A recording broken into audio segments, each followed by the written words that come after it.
పశ్చిమ ప్రాంత రైతాంగం రోడ్డెక్కారు.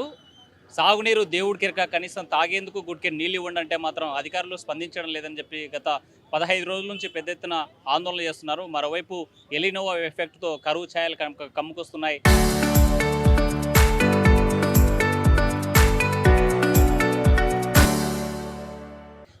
పక్షిపాంత రైతు మాత్రం అల్లాడిపోయేటువంటి పరిస్థితి ఉంది. ఈ నేపథ్యంలో రైతు సంఘ నాయకులు కర్నూలు కలెక్టరేట్ ముట్టడించాడు.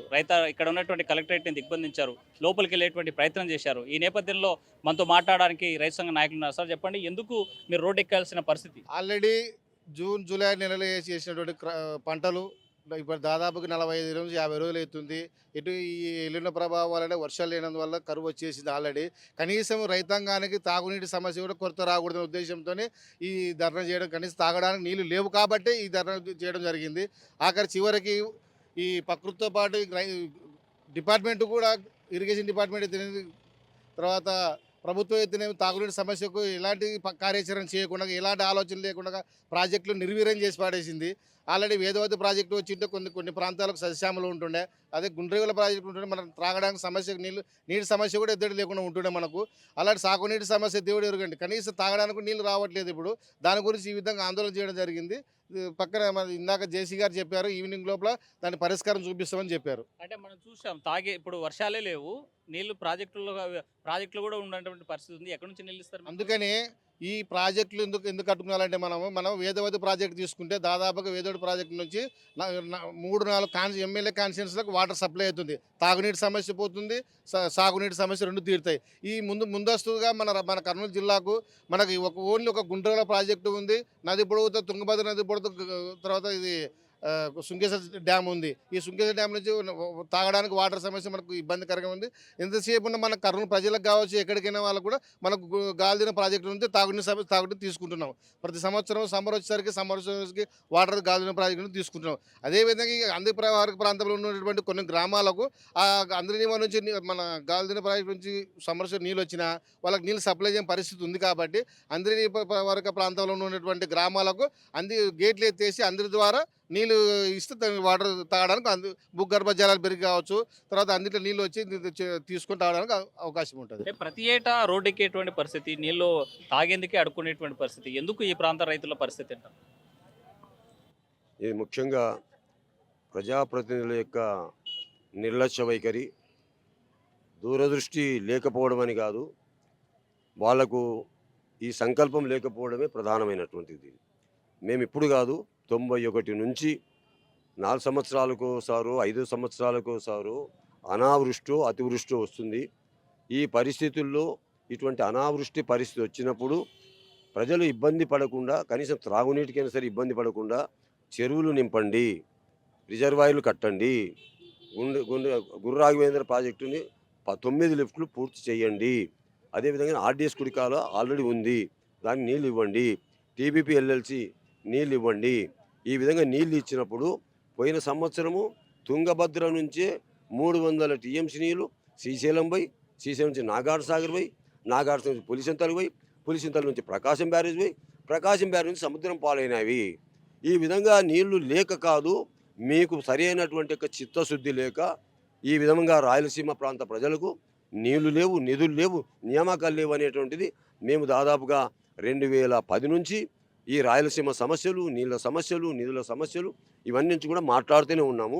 పరిష్కారం కూడా సుబ్బరాయుడు ఇంజనీర్ గారు ఈ ప్రాంతం వాడు కాదు, ఈ రాయలసీమ ప్రాంతం వాడు కాదు.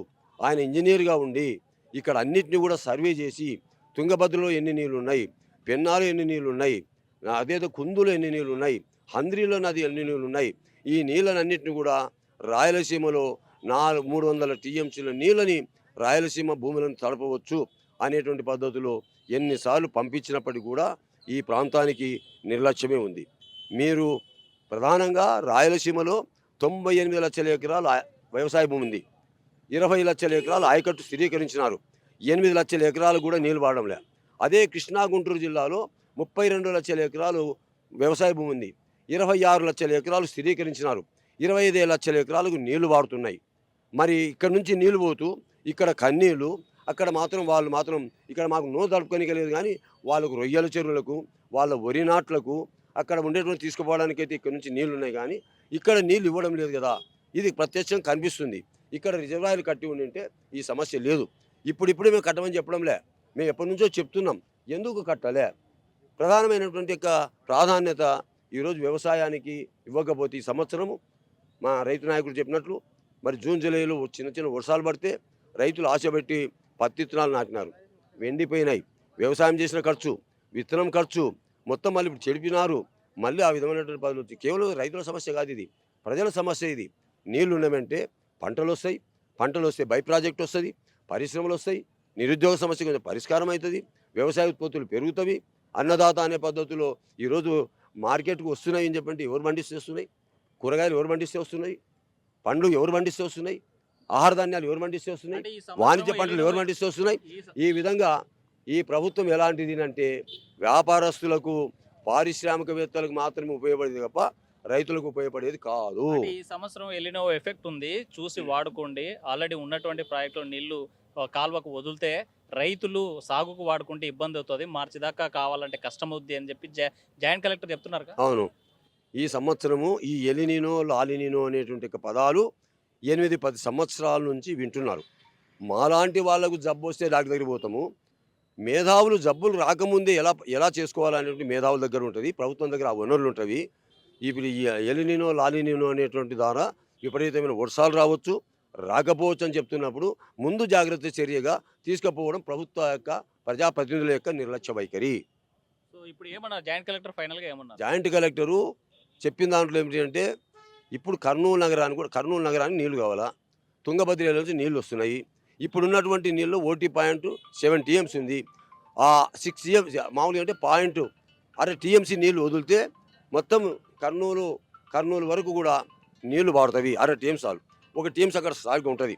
1 టీఎంసీ నీళ్లు మళ్ళీ కర్నూలు నగరానికి ఉంది. ఇప్పుడు ఆ వచ్చే నీళ్ళు కూడా కర్నూలు నగరానికి ఉపయోగించుకోవచ్చు.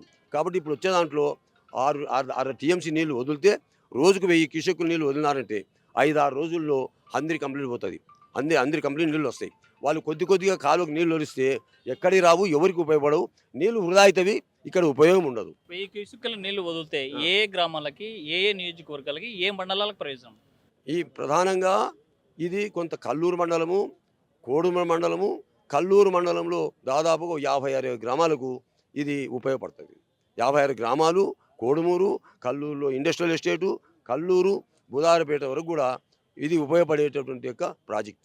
అధికారులు స్పందించకపోతే వాట్ నెక్స్ట్ ఏం చేయబోతున్నారు? ఇప్పుడు మేము ఈరోజు అధికారులు చెప్పారు, ఈరోజు వాళ్ళు మాట్లాడి చెప్తామంటున్నారు. ఈ మాట్లాడి చెప్పిన తర్వాత మేము మళ్ళీ ఈరోజు ఇచ్చినటువంటి పద్ధతుల్లోనే ప్రజల దగ్గరికి పోయి రాలేదు ఏం చేస్తే ప్రజలు ఏం చెప్తారో దాని ప్రకారం మేము నడిపించేటువంటి కార్యక్రమం చేస్తాం. ఒకవేళ ఈ రోజుకు చెప్పకపోతే ఖచ్చితంగా ఇరిగేషన్ ఆఫీస్ మాత్రం ముట్టడి చేయడం జరుగుతుంది. తాగునీరు ఎద్దడి తీర్చండి, సాగునీరు తర్వాత చూద్దాము. అయితే తప్పనిసరిగా అధికారులు కనుక స్పందించి మా సమస్య పరిష్కరించకపోతే మాత్రం ఇరిగేషన్ ఆఫీస్ ముట్టడిస్తామని చెప్పేసి రైతు సంఘ నాయకులు హెచ్చరించేటువంటి పరిస్థితి. విడుదల చంద్రశేఖర్తో హుసేన్ RTV, కర్నూలు.